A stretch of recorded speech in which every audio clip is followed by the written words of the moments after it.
Welcome to another episode of Jamal's Kitchen, and today we're making jalapeno mac and cheese with some garlic lemon chicken thighs.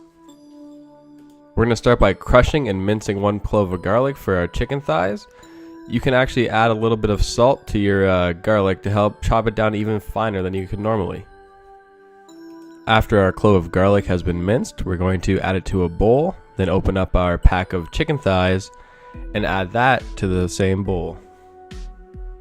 Now that our chicken thighs are in, we're going to add about a 1/4 cup of olive oil to the mixture. Then we're going to juice half of 1 lemon right on top of that chicken. Season that with some salt and some fresh cracked black pepper. Next, we're going to grab a nice handful of parsley, chop it up real fine, because we're going to need to add that to the chicken next. Now that the parsley's all cut up, you can add that to your bowl with the chicken. Give it a good mix, and then we'll set it to the side, let it marinate while we're getting our Mornay sauce ready for our mac and cheese. Now to make the Mornay sauce for our mac and cheese. We're going to start with half an onion and a clove of garlic. You're going to start by slicing the onion horizontally. Then you're going to put slices vertical so you can dice it nice and fine. Then you're just going to slice down the front and boom, you're going to make yourself some nice finely diced onions. Next, you're going to crush your garlic, mince it up real fine, and that'll be the beginning of our Mornay sauce. I got some jalapeno Gouda here. We're going to grate up about 3/4 of this piece of cheese. Then I'm going to take some medium cheddar, which I'm also going to grate. So it's about 1 cup of each for our cheese sauce.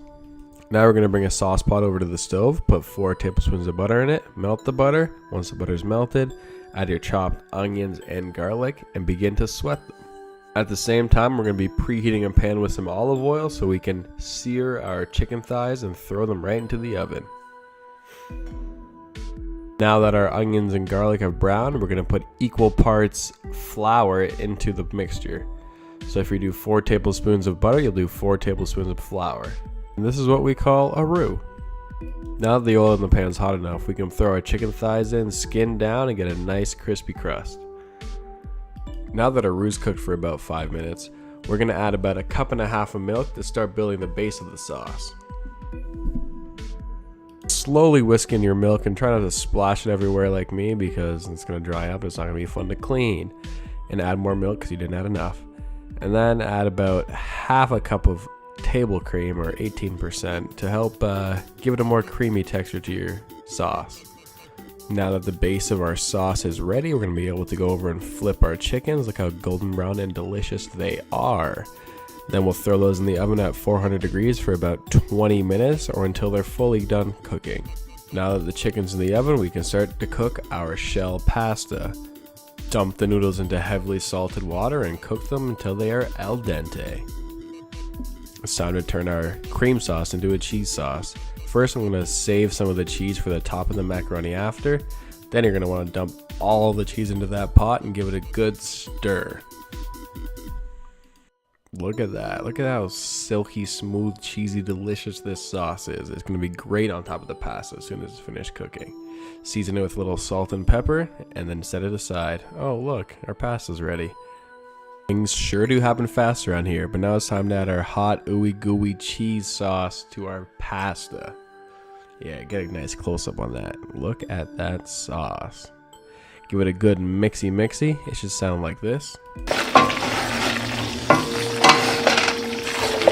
That's the sound of some good pasta. Now go look for those old French onion soup dishes that you had from that one time you made French onion soup and fill it with mac and cheese. Top with the leftover cheddar and Gouda and top them with a little breadcrumbs as well. You're going to throw them in the oven at 400 for about 5 to 10 minutes to get it all ooey gooey bubbly on top. When your mac goes in the oven, your chicken should be close to being finished. Temp it, make sure it's all good. Pull out your mac when it's ready, plate it up, get a little extra garlic bread because you find it in the freezer. Bada bing, bada boom, dinner is served.